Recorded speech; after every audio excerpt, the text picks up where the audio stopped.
Welcome in Ayurveda Marathi. Today's topic menstrual cycle.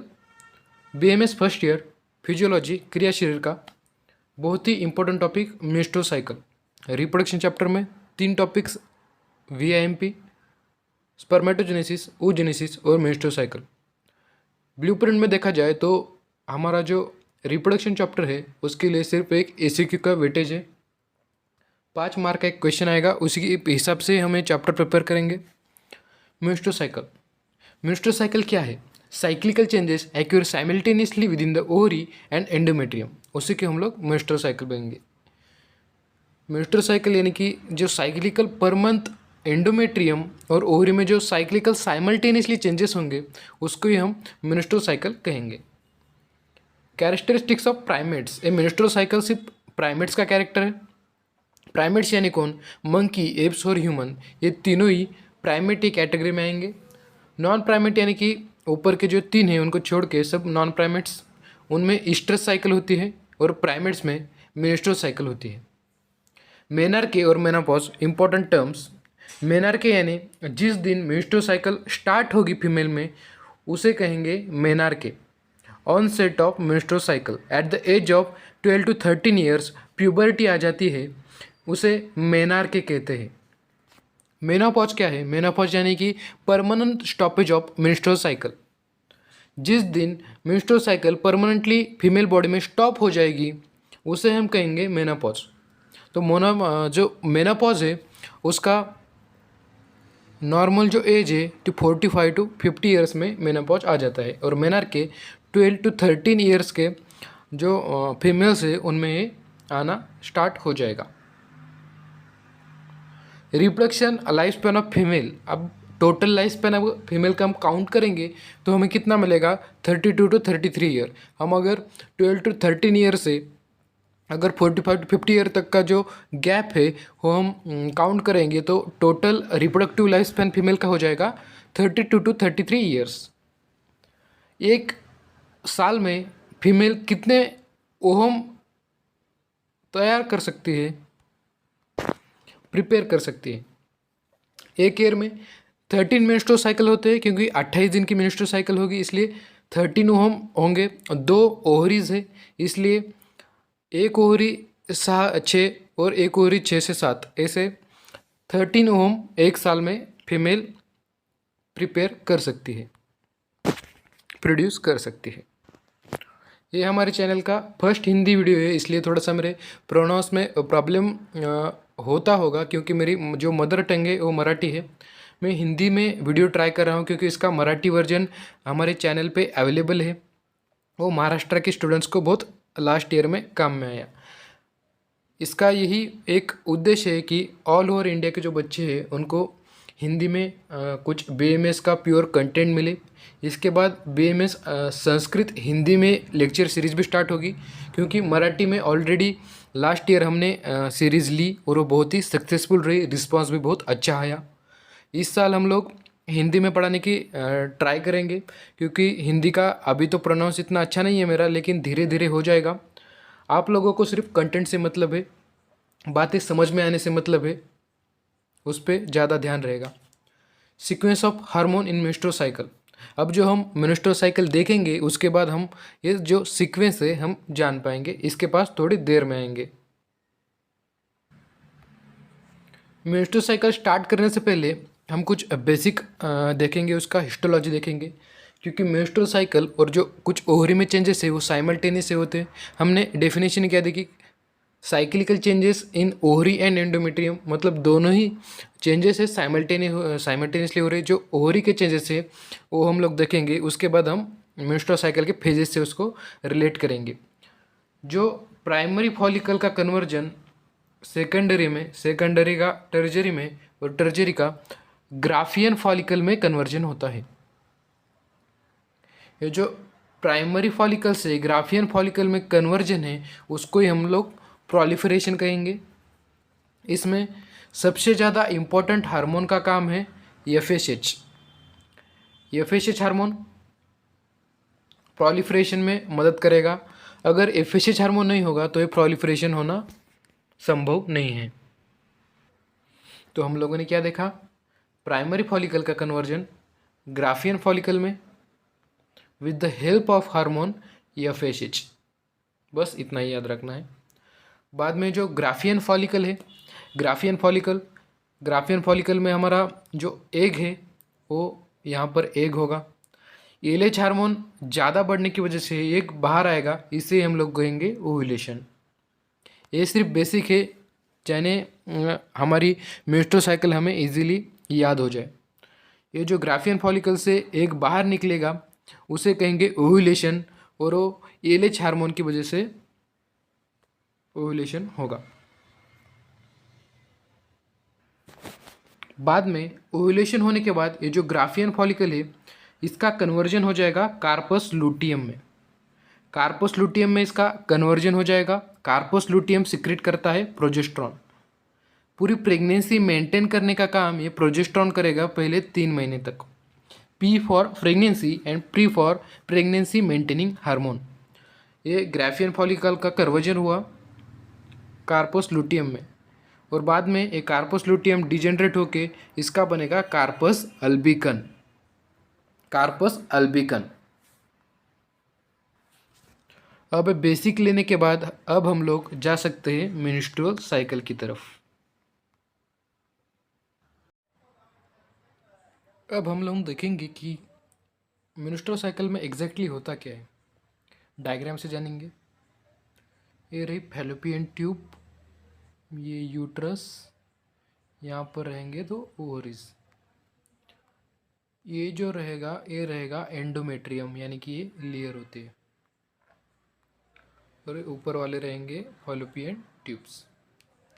Menstrual cycle के दौरान क्या होगा कि ओवरी और एंडोमेट्रियम के साइक्लिकल चेंजेस, एंडोमेट्रियम यानी कि इधर के और ओवरी यहाँ के जो साइमल्टेनियस चेंजेस है उसे हम मेंस्ट्रुअल साइकिल कहते हैं।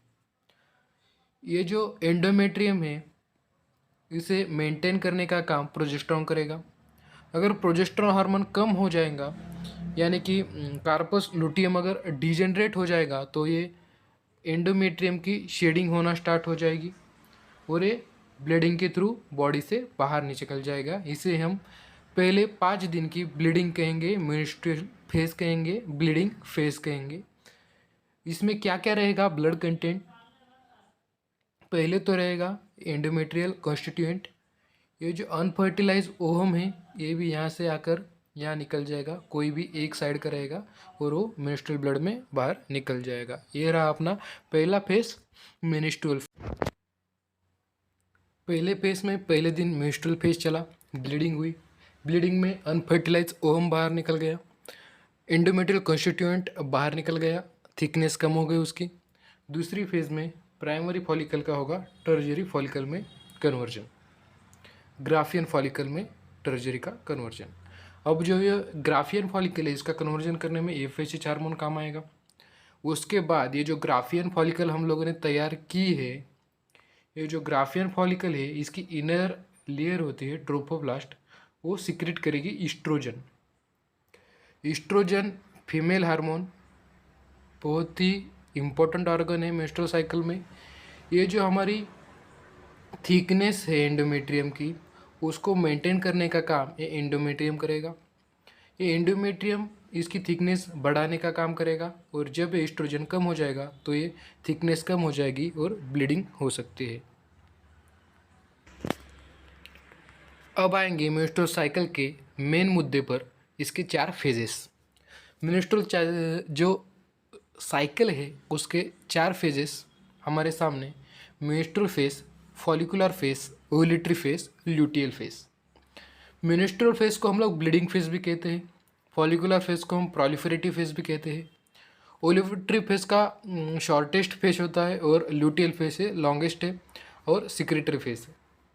सिक्रेटरी क्या, यहाँ पर कार्पस लूटियम प्रोजेस्टेरॉन सिक्रेट करता है, इसलिए इसे सिक्रेटरी फेज कहते हैं। पहला फेज पहले 5 दिन चलेगा, फॉलिकुलर फेज 6 से 13 दिन तक चलेगा, ओव्यूलेटरी डे 14 डे पे ओव्यूलेशन होगा ओव्यूलेटरी। उसके बाद ल्यूटियल फेज होगा, वो 14वें दिन से 28वें दिन तक ये ल्यूटियल फेज सबसे बड़ा फेज चलेगा। ये MCQ आ सकता है कि ओव्यूलेशन कौन से दिन होगा, तो 14th day of menstrual cycle ovulation होगा।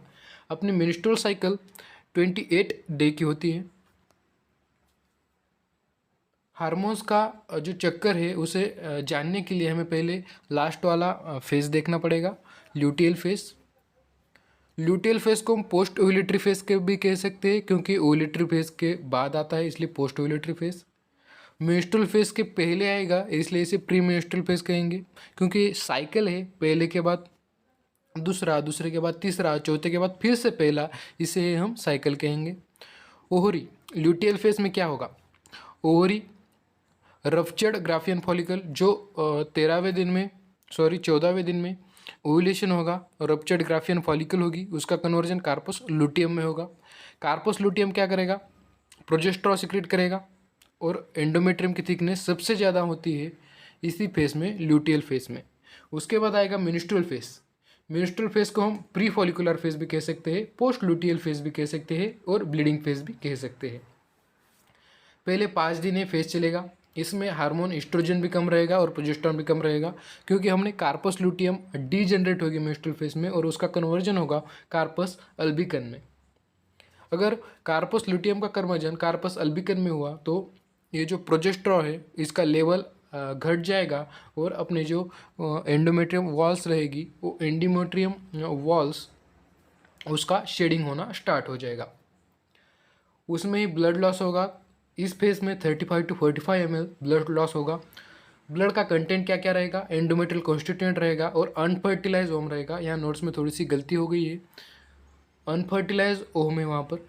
दूसरे फेज में प्रोलिफरेशन होगा प्राइमरी फॉलिकल का, ग्राफियन फॉलिकल में कन्वर्जन होगा। इसके डेज 6 to 13 डे तक ये स्टेज चलेगा, फेज चलेगा। हार्मोन इसमें एफएसएच ज़्यादा रहेगा, क्योंकि यहाँ प्रोलिफरेशन होना है, प्राइमरी फॉलिकल का ग्राफियन फॉलिकल करना है, तो एफएसएच सबसे ज़्यादा लगेगा। बाद में जो हमने ग्राफियन फॉलिकल का जो इंटरनल लेयर होता है थीका इंटरना, वो क्या करेगा? इस्ट्रोजन सिक्रेट करेगा। इस्ट्रोजन एंडोमेट्रियम की थिकनेस रिपेयर करना चालू करेगा, एंडोमेट्रियम की वॉल को रिपेयर करना स्टार्ट करेगा। इसमें जो एंडोमेट्रियम की थिकनेस है ये 3 से लेकर 5 mm तक रहेगी। मेंस्ट्रुअल फेज में क्या हुआ था? ये जो एंडोमेट्रियम की वॉल थी वो झड़ना चालू हो गई थी। फॉलिकुलर फेज में हमने उसे फिर से बनाना स्टार्ट कर दिया है। Ovulatory phase, ovulatory phase post follicular phase, pre luteal phase भी कह सकते हैं, शॉर्टेस्ट फेज कहते हैं, क्योंकि सिर्फ और सिर्फ एक ही दिन का फेज होता है ओव्यूलेटरी फेज। 14 दिन में ओव्यूलेटरी फेज चलेगा। हार्मोन सबसे ज़्यादा यहाँ पर रहेगा, एलएच हार्मोन सर्च पे रहेगा, एफएसएच कम मात्रा में रहेगा, लेकिन ओव्यूलेटरी फेज के लिए जिम्मेदार जो हार्मोन है वो एलएच हार्मोन होता है, ल्यूटिनाइजिंग हार्मोन। इस फेज में एलएच सर्ज रहेगा, मतलब rapid increase in LH hormone. Ovary का ओव्यूलेशन होगा, ruptured Graafian follicle and release ovum. इसमें क्या होगा? ग्राफियन फॉलिकल रप्चर्ड होगी और रिलीज होगा ओहम। उसके बाद अगली स्टेज आएगी लुटियल फेज। लुटियल फेज को हम पोस्ट ओव्यूलेटरी फेज भी कह सकते हैं, प्री मेंस्ट्रुअल फेज भी कह सकते हैं, सिक्रेटरी फेज भी कह सकते हैं। ओवरी इसमें क्या होगी? जो थर्ड मेंस्ट्रुअल फेज था उसमें ओव्यूलेशन हो गया था, वो ग्राफियन फॉलिकल जो रह गई है वो ग्राफियन फॉलिकल कार्पस लुटियम में कन्वर्जन होगी, और एक कार्पस लुटियम सिक्रेट करेगा प्रोजेस्टेरॉन। इसलिए इस फेज में प्रोजेस्टेरॉन सबसे ज़्यादा मात्रा में आपको दिख जाएगा, और एंडोमेट्रियम की थिकनेस भी सबसे ज़्यादा 6 mm यहाँ पर रहेगी। अगली फेस लुटियल के मेंस्ट्रुअल फेस आएगी, फिर से वही सब चलेगा, मेंस्ट्रुअल ब्लड आएगा, एंडोमेट्रियम का झड़ना स्टार्ट हो जाएगा।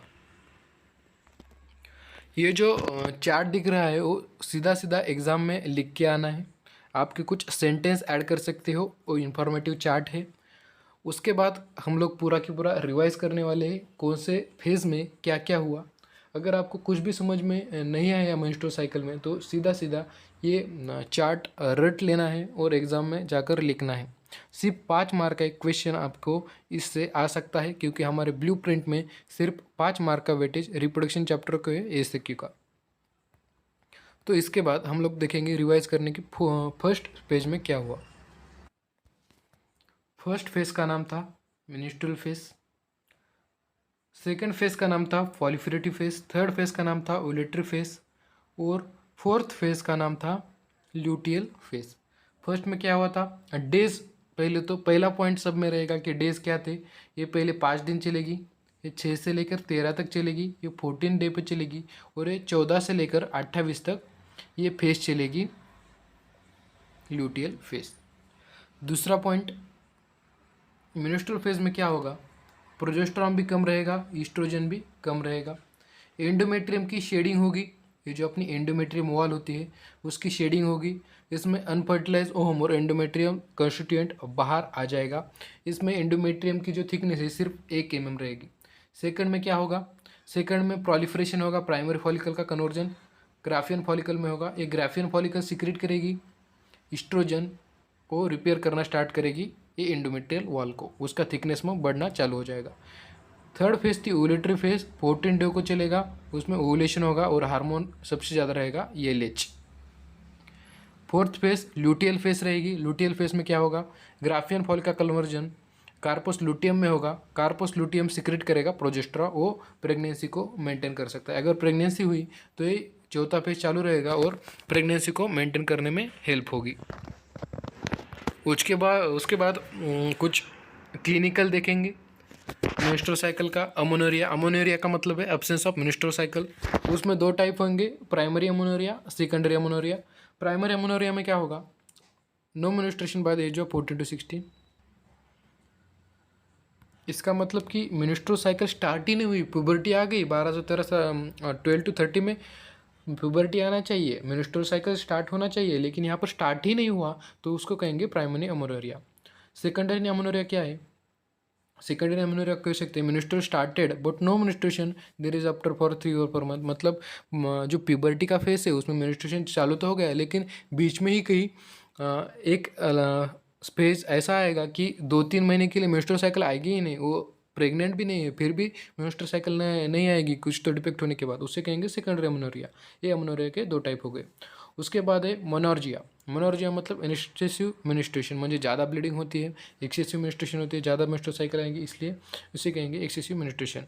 उसके बाद हमने फर्स्ट पेज का कुछ पॉइंट छोड़ दिया था, बहुत ही इंफॉर्मेटिव पॉइंट है, sequence of hormone in menstrual cycle. Menstrual cycle में हार्मोन का सीक्वेंस क्या रहेगा कि पहले FSH हार्मोन बढ़ेगा प्रोलिफरेशन, उसके बाद एस्ट्रोजन बढ़ेगा और जो थिका इंटरनल ईयर थी, उसके बाद ओव्यूलेटरी के लिए LH हार्मोन, और सबसे आखिर में कार्पस लुटियम की वजह से प्रोजेस्टेरॉन हार्मोन ज़्यादा रहेगा। सेक्सुअल एक्टिविटी प्रेगनेंसी प्रिवेंट करनी है या फिर प्रेगनेंसी करनी है तो कौन से डेज में सेक्सुअल एक्टिविटी करने के बाद प्रेगनेंसी होगी, इसके लिए एक छोटा सा चार्ट है। पहले 5 दिन ब्लीडिंग रहेगी, इसलिए इंटरकोर्स होना तो पॉसिबल नहीं है, फीमेल अलाउ नहीं करेगी। 6 से लेकर 10 दिन तक हम लोग इंटरकोर्स कर सकते हैं क्योंकि ये सेफ पीरियड रहेगा, लेकिन 10th to लेकर 17th तक ये डेंजर जोन माना जाएगा। इसमें अगर सेक्सुअल एक्टिविटी इंटरकोर्स हुआ तो यहाँ पर प्रेगनेंसी हो सकती है। जिस कपल को प्रेगनेंसी चाहिए वो सिर्फ इस फेज़ में एक्टिविटी सेक्सुअल एक्टिविटी करके प्रेगनेंसी पा सकते हैं, और लेकिन अगर प्रिवेंट करना है तो 10 से लेकर 17 तक हमें अवॉइड करना चाहिए, क्योंकि 14 डे को होगा ओव्यूलेशन और उसके 2 दिन आगे पीछे के हम लोग छोड़ देंगे, क्योंकि ओव्यूलेशन उसका लाइफ स्पैन 203 दिन तक रह जाता है। उसके बाद 17 से लेकर 28 तक पूरा सेफ पीरियड है, उसमें प्रेगनेंसी के चांसेस नहीं है, लेकिन पूरा की पूरा सेफ मेथड नहीं है क्योंकि मेंस्ट्रुअल साइकिल ये कभी भी रेगुलर नहीं होती, अब नॉर्मल मेंस्ट्रुअल साइकिल होती है, इसलिए 100% इफेक्टिव मेथड तो नहीं कह सकते, लेकिन बहुत बार काम कर जाता है। ये था हमारा मेंस्ट्रुअल साइकिल। एग्ज़ाम में क्या क्या लिखना है हमने समझ तो पूरा लिया। एग्ज़ाम में ये पहला इंट्रोडक्शन लिखेंगे, उसके बाद ये चारों फेज के बारे में थोड़ा थोड़ा लिखेंगे, और उसके बाद ये थोड़ा सा क्लिनिकल लिखेंगे। हमारा एग्ज़ाम का 5 मार्क का क्वेश्चन फिजियोलॉजी का कवर हो जाएगा। पहली बार हिंदी में वीडियो ट्राई किया इसलिए प्रोनाउंस में थोड़ा सा डिफ़िकल्टी हो रही थी। Hope you all adjust it. Thank you very much.